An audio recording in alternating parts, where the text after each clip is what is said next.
Hello and welcome to Alaska's Political Pipeline. I'm investigative reporter Augusta McDonnell. On Tuesday, President Donald Trump delivered his fifth State of the Union address, the first of his second administration. Today, we hear what Alaska's congressional delegation thought of the speech. Alaska's senior senator Lisa Murkowski declined to interview after the State of the Union, but did post a photo on Facebook from the floor of the chamber of 100-year-old retired Navy Captain E. Royce Williams smiling as he was awarded the Medal of Honor for his actions during a secret mission during the Korean War.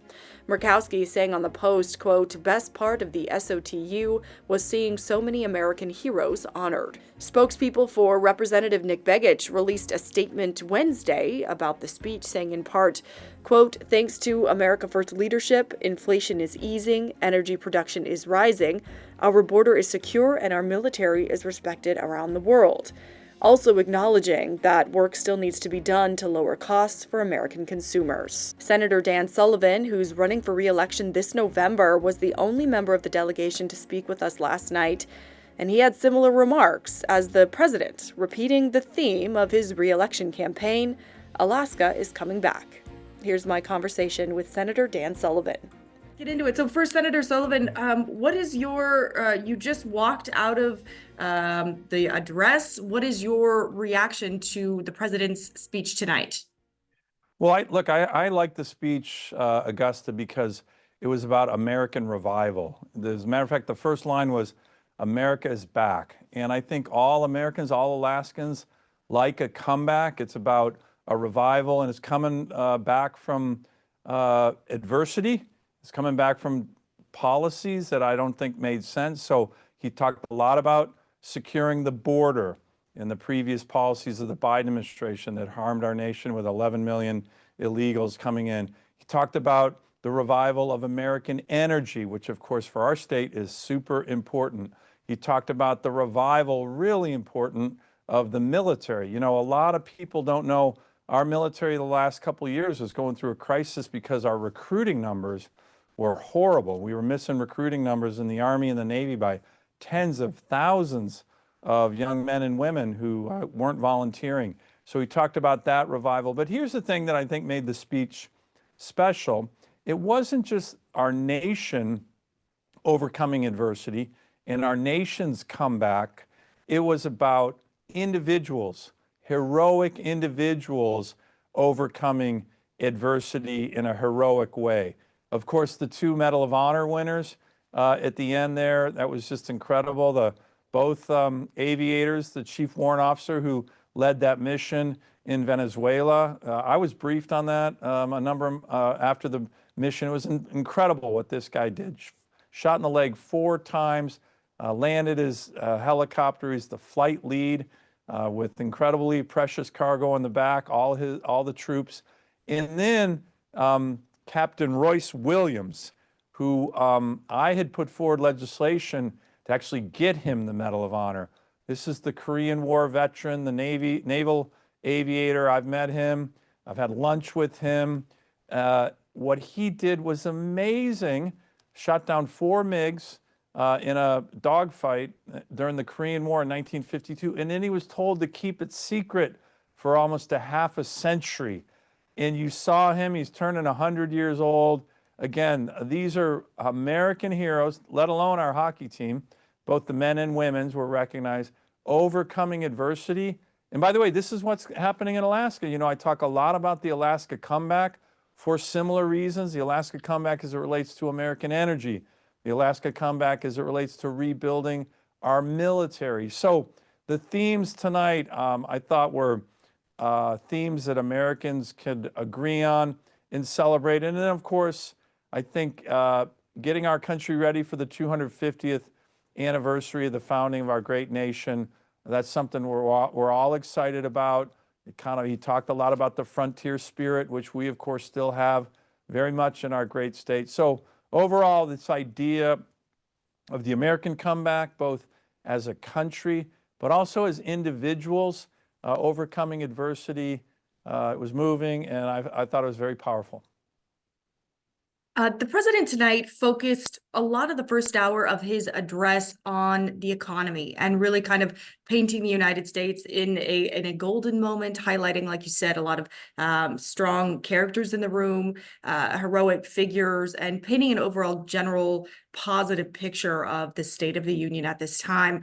What do you have to say to Americans who are feeling high price points Yeah. still in the grocery store when it comes to housing, high costs of healthcare? Americans are feeling a lot of economic pressure right now. Inflation's come down a little bit, but Yeah. according to Associated Press polling, not enough for the average American to feel as if they're taking home the benefits of what the president is saying is a flourishing economy. So what do you have to say to folks at home who are Yeah. hearing the Look, president's statements and maybe not experiencing that at home? sure.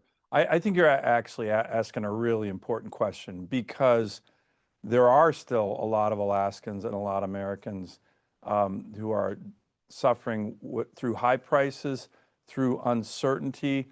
And, we definitely have to acknowledge that. We're certainly not where we need to be. But I think the president did a good job of kind of saying, hey, look, a lot of these challenges he inherited from the previous administration, particularly inflation, right? The Biden administration unleashed, 50-year high levels of inflation. And as you know, Augusta, you can't whip inflation on day one. So, but you're asking an important question. I think the answer to that is, of course, we need to continue to acknowledge how working families are struggling with high prices, whether in the grocery store or in other places. However, the trend lines, and this is all about the comeback, are going in the right direction. The president mentioned that inflation, although not fully under control, we've made very significant strides in bringing down the high costs of inflation. Another area that he mentioned, and I really like the line, when you produce more American energy, and we're producing more American energy than ever, and we're going to continue to do that in Alaska in a very exciting way, both in terms of turning around our production declines on the North Slope for oil, and hopefully soon starting to get the final investment decision and building out our gas line. But when you're producing more American energy, prices are going to go down.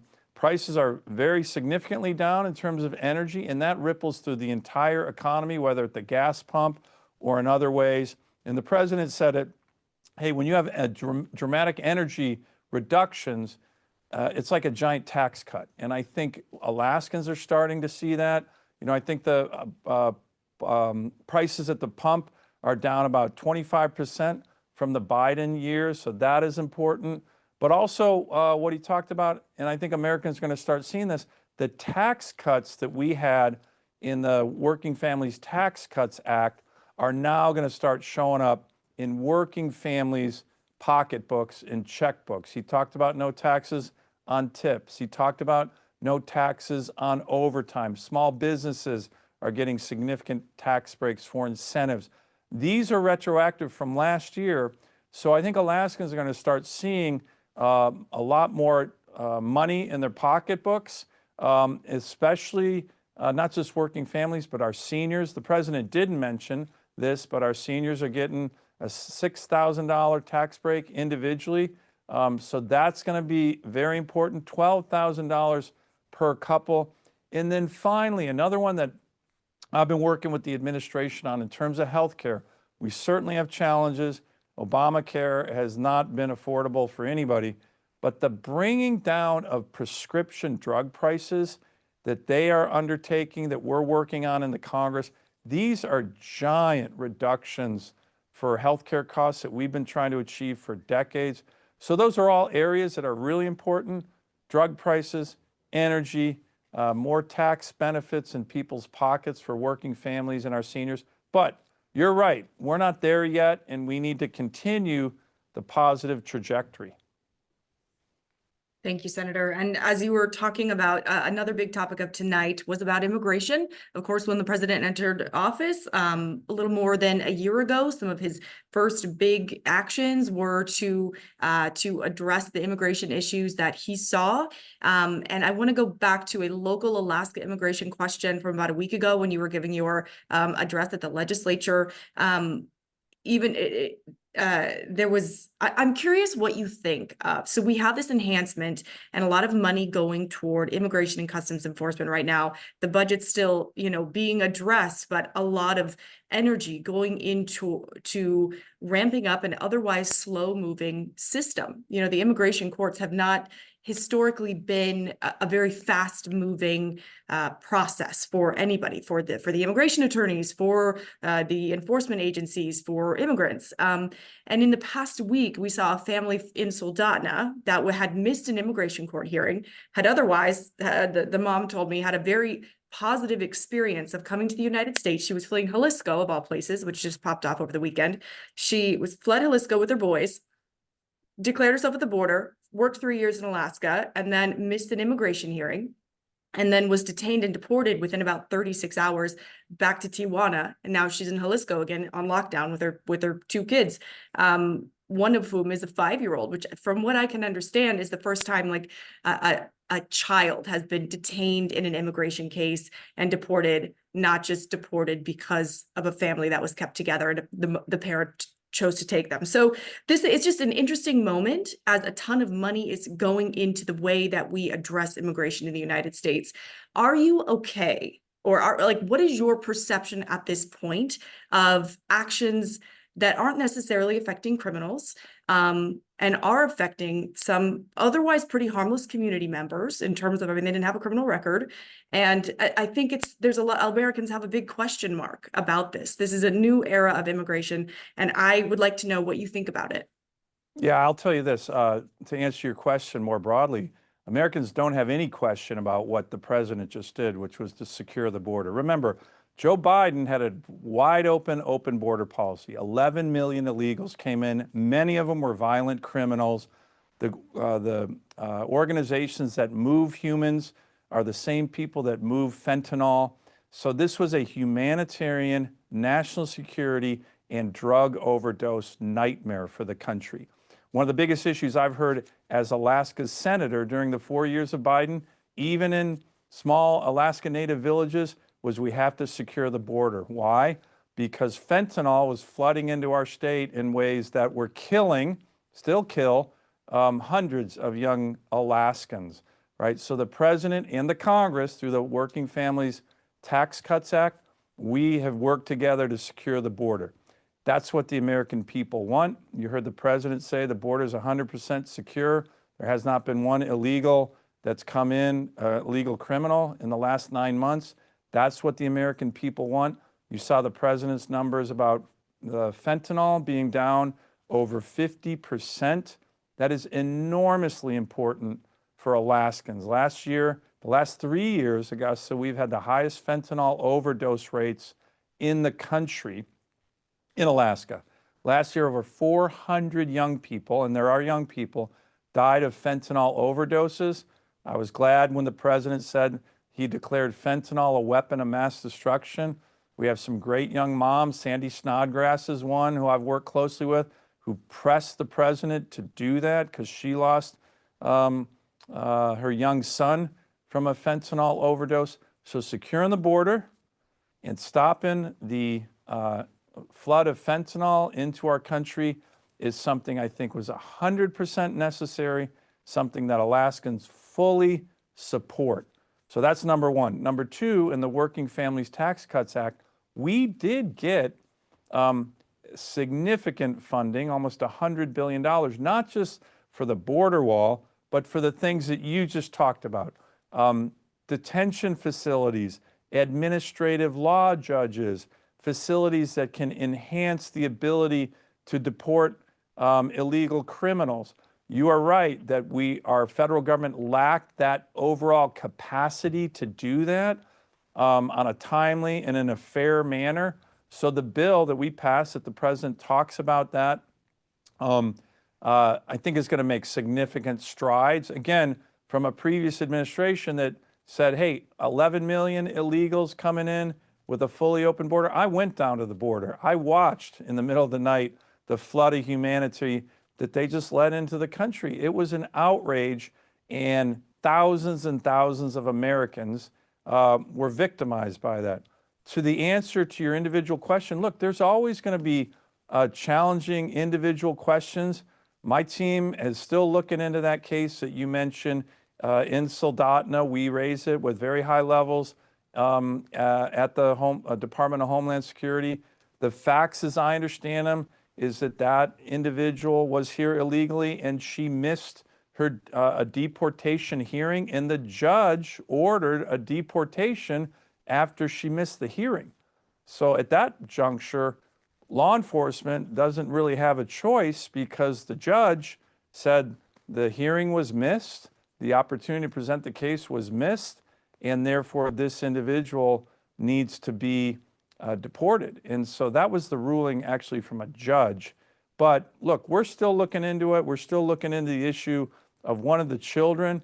None of these cases, sometimes these cases can create situations, as you are just mentioning there, that are challenging, that even can be heart-wrenching.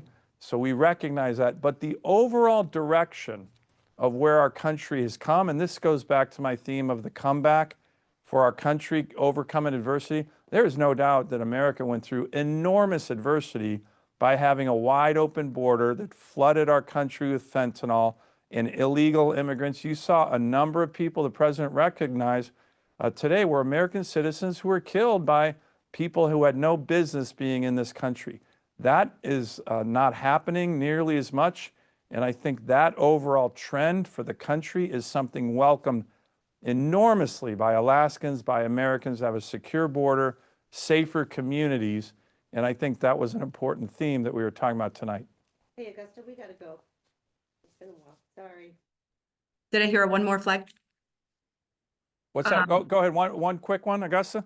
Yes, I wanted to hear. If it's easy, you want to talk about the hockey team? Yes, I was going to ask about the hockey team. No, we're on the same page. No, the Good. kind of unifying moment of the night was this great celebration of the U.S. hockey team. And of course, there's an Alaskan on the team, Jared Yes. Wayman. How was that? What was that like? It was great. And, you know, look, I'm glad you're asking that question too.